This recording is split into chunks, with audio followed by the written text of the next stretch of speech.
Então, daí a prevenção, daí vocês têm uma função muito importante nisso, que vão lidar com estética, é muito importante.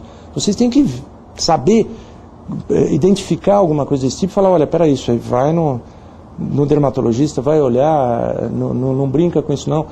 Porque se você faz um diagnóstico precoce do melanoma, você tira, acabou. Você curou o paciente, salvou a vida dele. Numa coisa simples ali, você tirou aquela lesão. E se passar do tempo, você já não consegue fazer mais nada. Então isso é muito importante. E estudos têm mostrado cada vez mais a influência da ultravioleta A, que é a luz boazinha, essa coisa toda, na gênese do melanoma. Então, muito cuidado com o sol. Esquece tudo que eu falei, isso não tem nada a ver, sábado de manhã vocês não vieram aqui para isso, tá certo? Vai lá tomar sol, fica bronzeado, tudo bem. Mas é uma coisa importante a gente estar citando. E aqui uma estruturinha da pele, né? Então nós temos aqui a epiderme, que tem essa espessura, aqui a camada córnea, né? Que já é uma camada de células anucleadas, e que é aquela que vai tendo uma descamação. Daqui para baixo, derme, e aqui embaixo a hipoderme. Então a derme é onde tudo acontece. Né? Aqui um exemplo das papilas dérmicas de uma maneira tridimensional e aqui bidimensional, como a gente vê num corte histológico, né? Quando a gente olha numa lâmina, a gente vê desse jeito aqui e não assim, né? Mas aqui para a gente ter uma ideia do que vai acontecer no nosso tratamento. Então a luz âmbar ela vai penetrar até mais ou menos essa área aqui, um pouco abaixo da camada das papilas dérmicas, e a infravermelho vai vir nessa camada bem mais baixa aqui, atingindo toda essa área. Então ela vai produzir, veja que muitos vasos sanguíneos, né? Ela vai estar agindo nesses vasos sanguíneos, nessas fibras de colágeno, podendo produzir todo o espaço, toda a resposta que a gente espera dessa máquina, tá? Então, na realidade, o que vai acontecer? A reação do organismo, no caso, é uma reestruturação do colágeno. E que ele vai ficando mais denso. Lembra que eu falei que ele se contrai e fica curtinho? Ele junta todo, então ele fica mais denso. Tá? E aí, as fibras mais organizadas. Porque essas fibras ficam totalmente organizadas. A gente vê isso em biópsia, né? Você tira uma biópsia de uma foto envelhecida, ela está toda desestruturada. Depois você faz um estímulo desses e vai fazer uma biópsia novamente, você vê as fibras de colágeno, houve uma espessura e tal, e as fibras de colágeno paralelas, bonitinhas ali, sendo bem distribuídas na camada dérmica. E isso é que vai dar uma melhora do aspecto, melhorando uma marca, uma ruga, essa é a ideia, né? Levantar aquilo e poder melhorar o aspecto, tá? E aí a gente vai tendo os trabalhos mostrando, através de toda esse esquema que a gente fez, o que aconteceu, aumentando os tipos de colágeno e assim por diante. Tá? Quer dizer, já entra numa coisa mais química.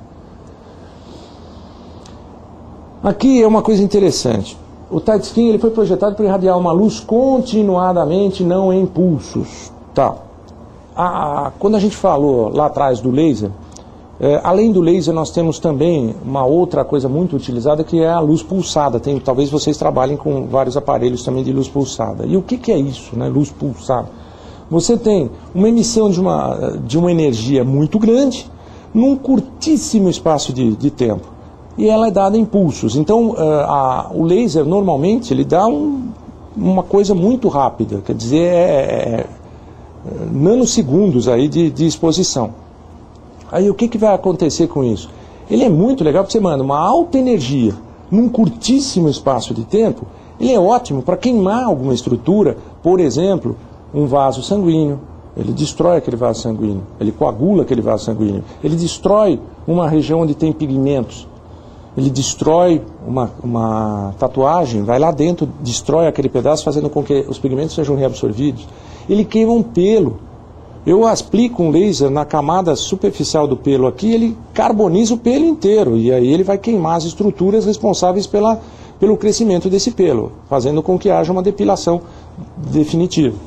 Mas isso eu estou fazendo por quê? Porque eu tenho pulso, uma coisa muito violenta num curtíssimo espaço de tempo. A luz pulsada faz a mesma coisa. E as máquinas de luz pulsada ainda têm algumas facilidades que eles colocam pulso simples, duplo ou triplo.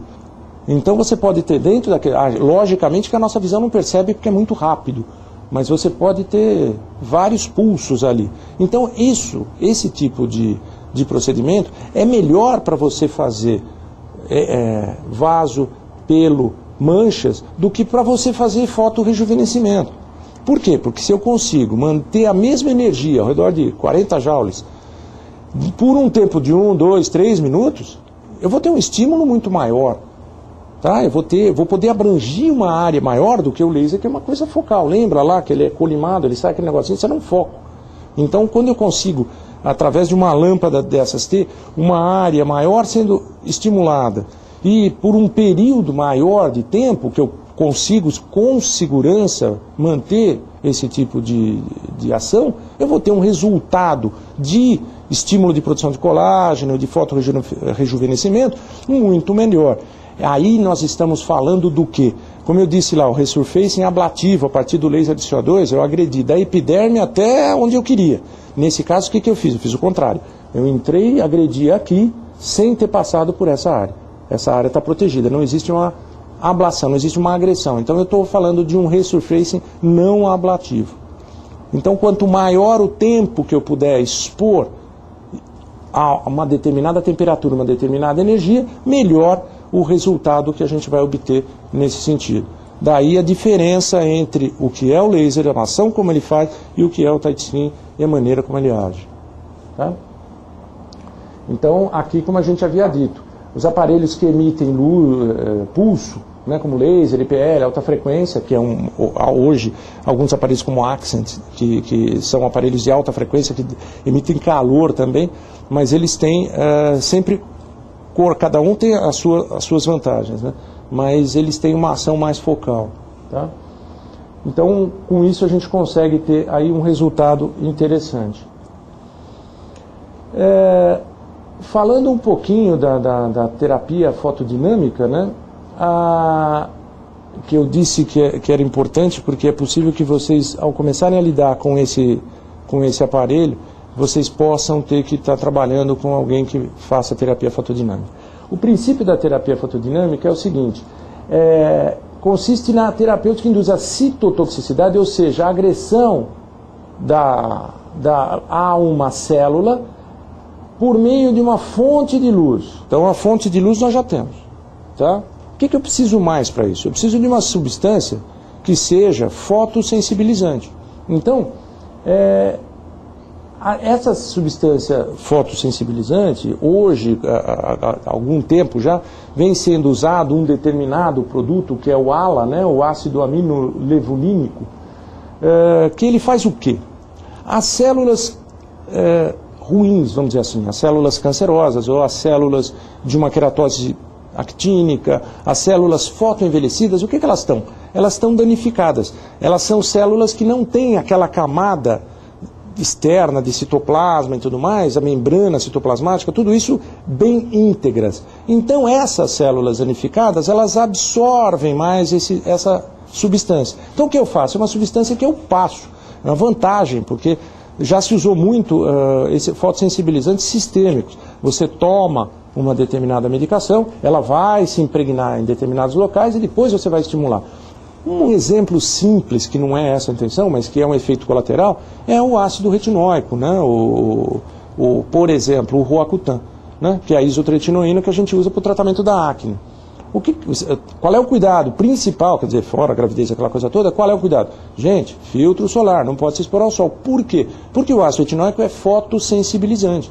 Então você tomou aquilo, ele circulou, ele está na sua pele e tal. Você sai e toma sol, ele pode dar uma reação alérgica e eczematosa em toda a área exposta pela ação do sol. Quer dizer, não deixa de ser algo parecido com isso. Eu tomei uma substância, induzi a luz e tive um resultado. Tá certo que o resultado não é horroroso, não é isso que eu quero. Tá? Então aí já é um efeito colateral, uma coisa que a gente não tem que ter.